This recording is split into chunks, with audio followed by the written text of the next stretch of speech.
Hello everyone, welcome to part 80 of our 100 Ways to Motivate Yourself series. I'm Walt, here we are with our 80th principle in this series.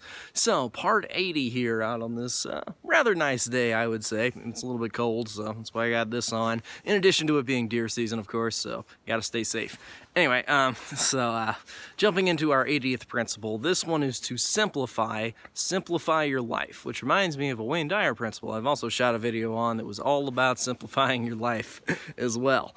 And the basic idea with this one is that a lot of us are too complicated with our lives. He goes to the great Green Bay Packer football coach, Vince Lombardi, who was very famous for running very simple plays, even though he had a lot of great players that could do more complicated things. Yet he still ran a lot of simple plays and won a lot of games doing this. And so people asked, okay, if you have such great players and you can, get such great strategies, why do you run simple plays, things that the enemy could predict, that people could figure out? And the answer is that you can't really do things effectively when you're confused. So the idea here is to simplify, okay? Don't make things overly complicated.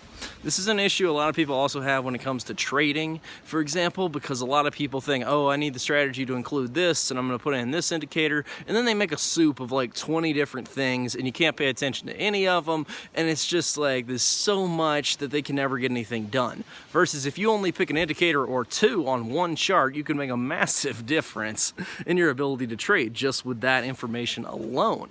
And so a lot of people overcomplicate things. This includes their papers, their lives, a lot of things really are simple, okay? It's just, we naturally try to complicate things to, first off, make the important things seem complex. We want to seem important to others, so we think that, oh, writing this book requires this thing, and it's got to have this, and I got to have years of experience, and I got to do this.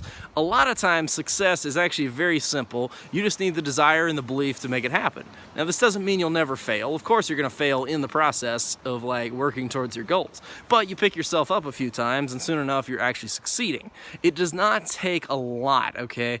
Being simple can often be the best thing, okay? Being simple does not mean you're being simplistic, okay? You're just taking on as much complexity as you need. So look at your life through the lens of, you know what, I'm gonna live with a simple purpose here. Now this doesn't mean a small purpose. You can live with a simple but grandiose, huge kind of purpose. You can live with a grand mission and it can still be simple to get to. Just draw a straight line to it. We don't need to all wiggle and waggle and think we have to do 30 things every day to make it happen. Sometimes just spending 10 minutes on it once a month can be the massive difference maker in your entire life. So simplify your life. Anyway, that's about it for part 80. I will see you guys next time at part 81. So stay tuned. I'll see you then.